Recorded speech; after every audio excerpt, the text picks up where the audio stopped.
guys, welcome back to this series called A Conversation. Today we will be finishing off our conversation from last time with Mr. Teasdale about grace and truth and just wrestling with some ideas or concepts that perhaps you guys feel strongly about too. And we'll just be setting the tone for the rest of the series. If you want to hear the first part of this conversation, make sure you check out our first episode. I hope you enjoy. I think that's key. Investing time to figure out what's on the inside. I think so often what happens is perhaps we'll see a behavior and right away we'll be like, that needs changing.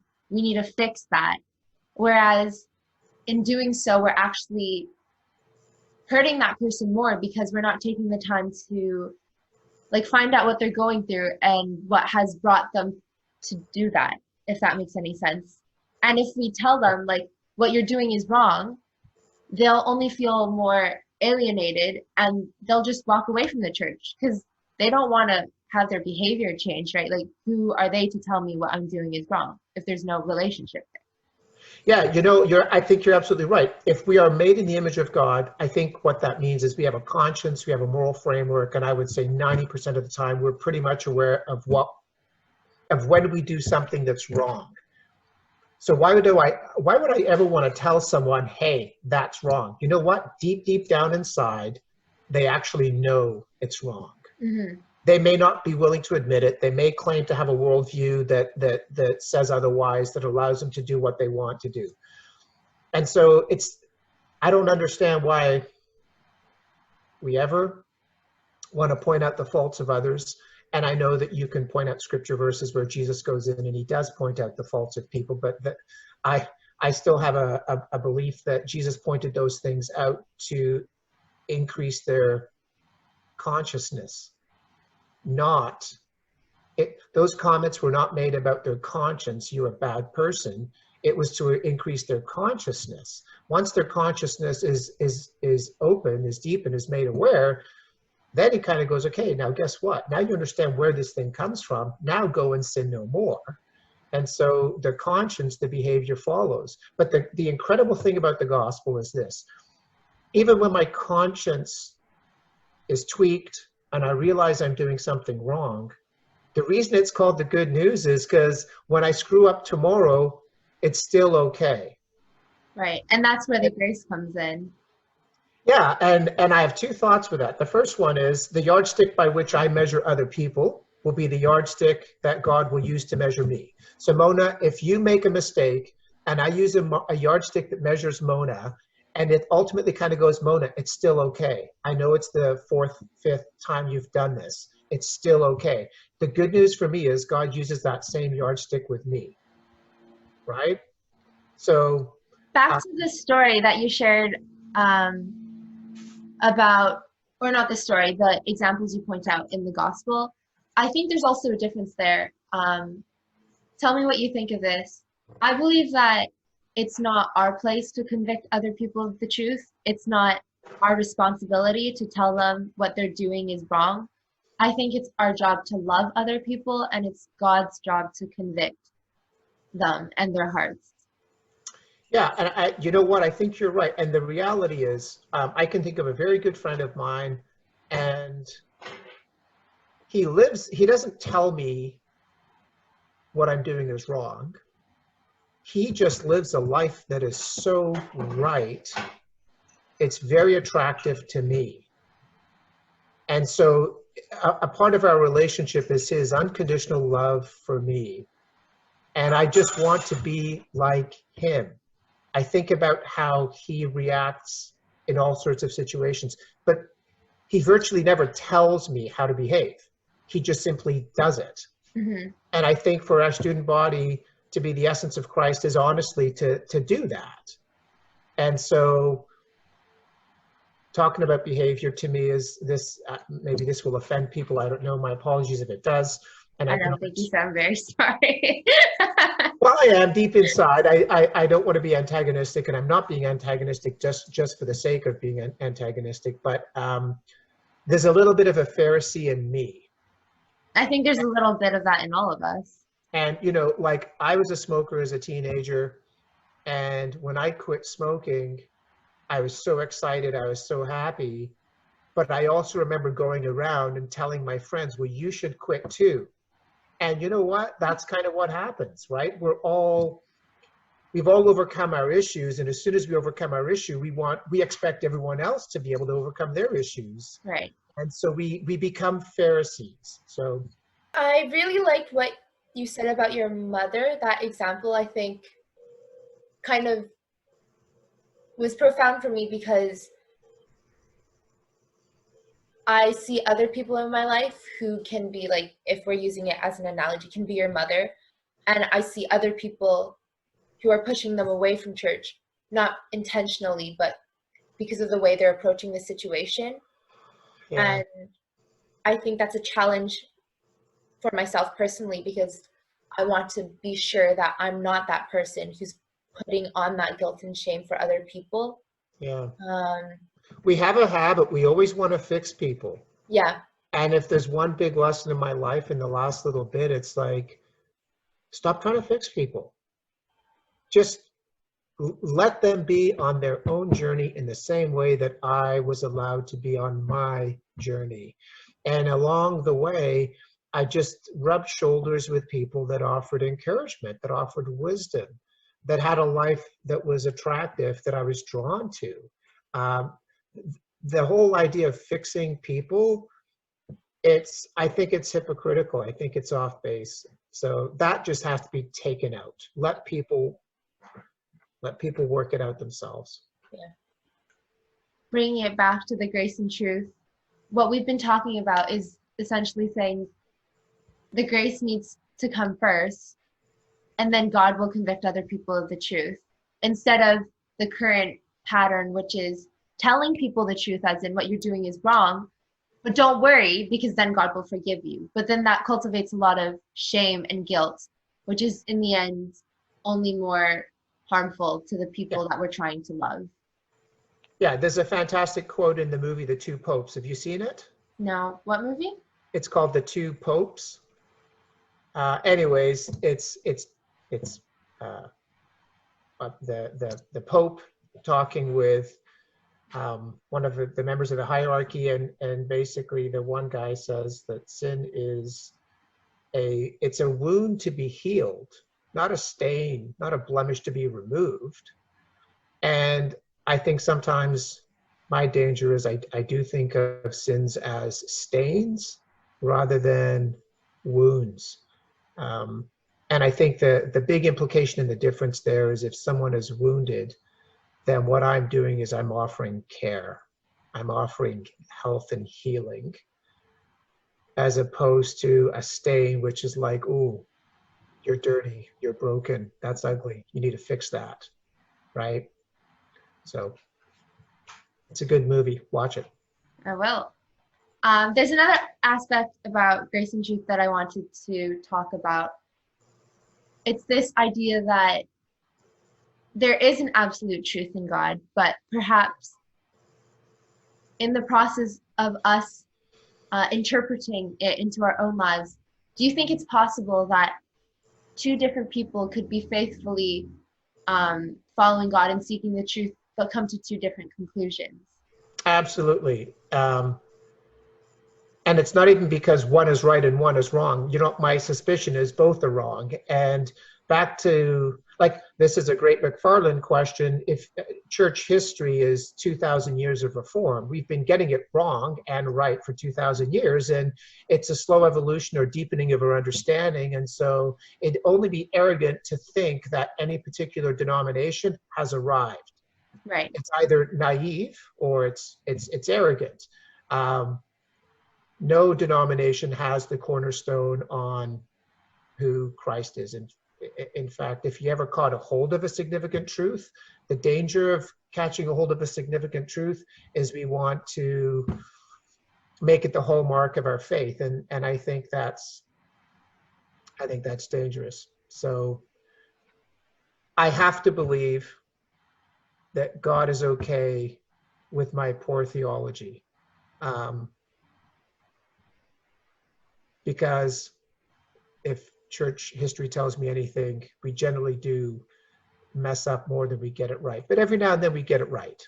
Right. So, I think it takes a lot of humility to say that, and not everyone is able to say, you know what, maybe I have it wrong, right?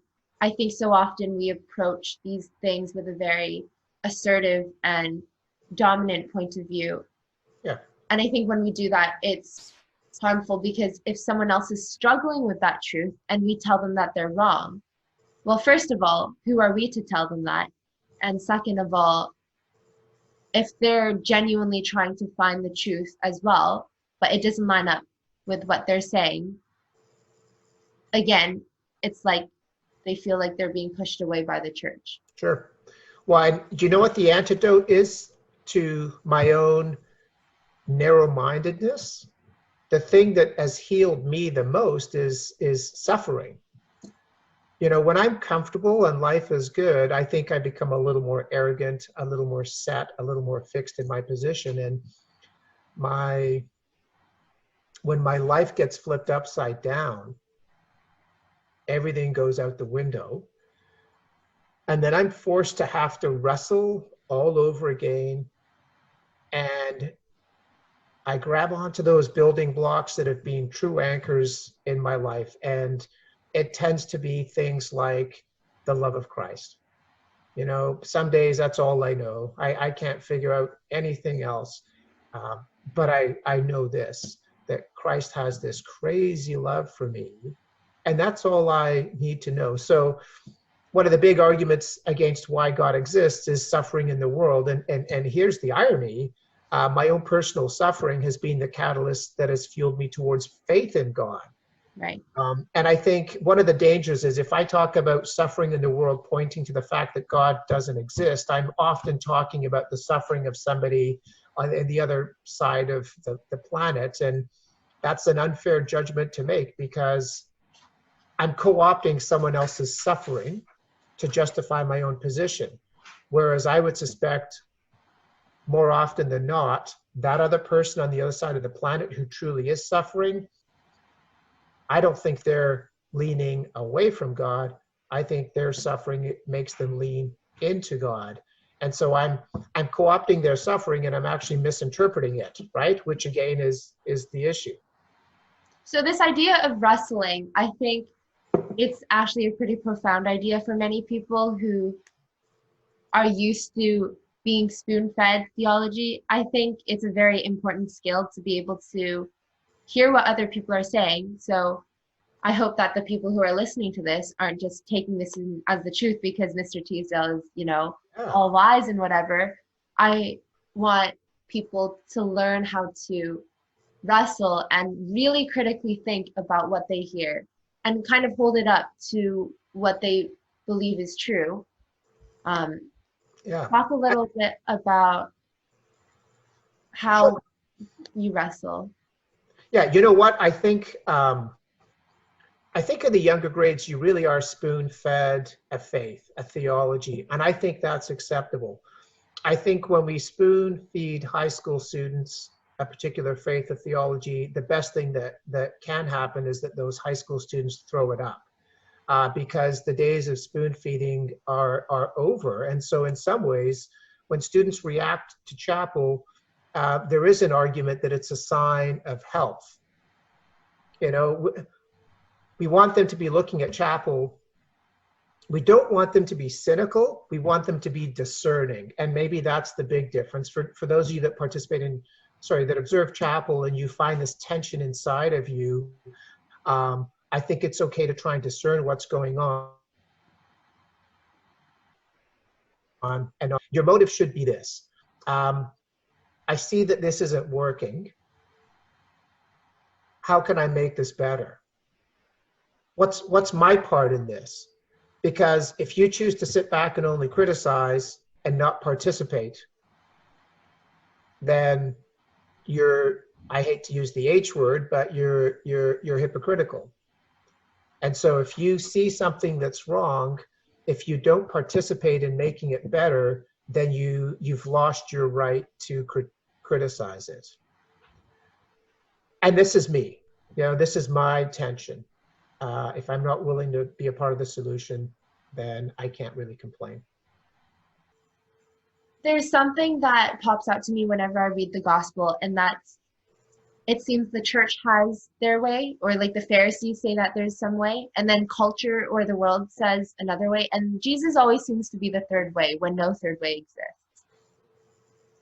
And I feel like we see the same thing happening now. We see the culture saying that the church is too whatever, and then the church saying that culture is sinful.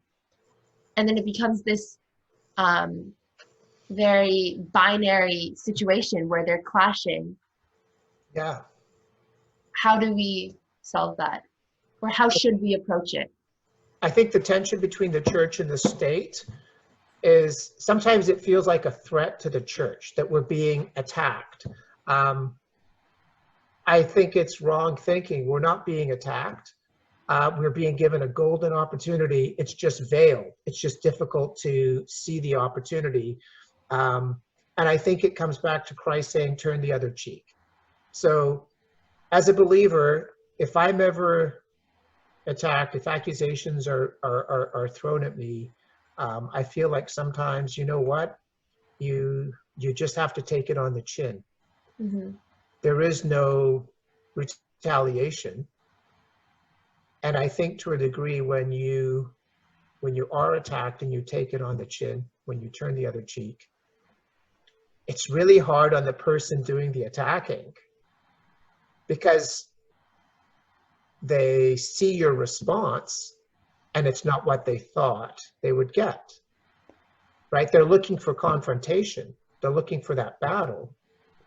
And you turn the other cheek, and I think you take the wind out of their sails.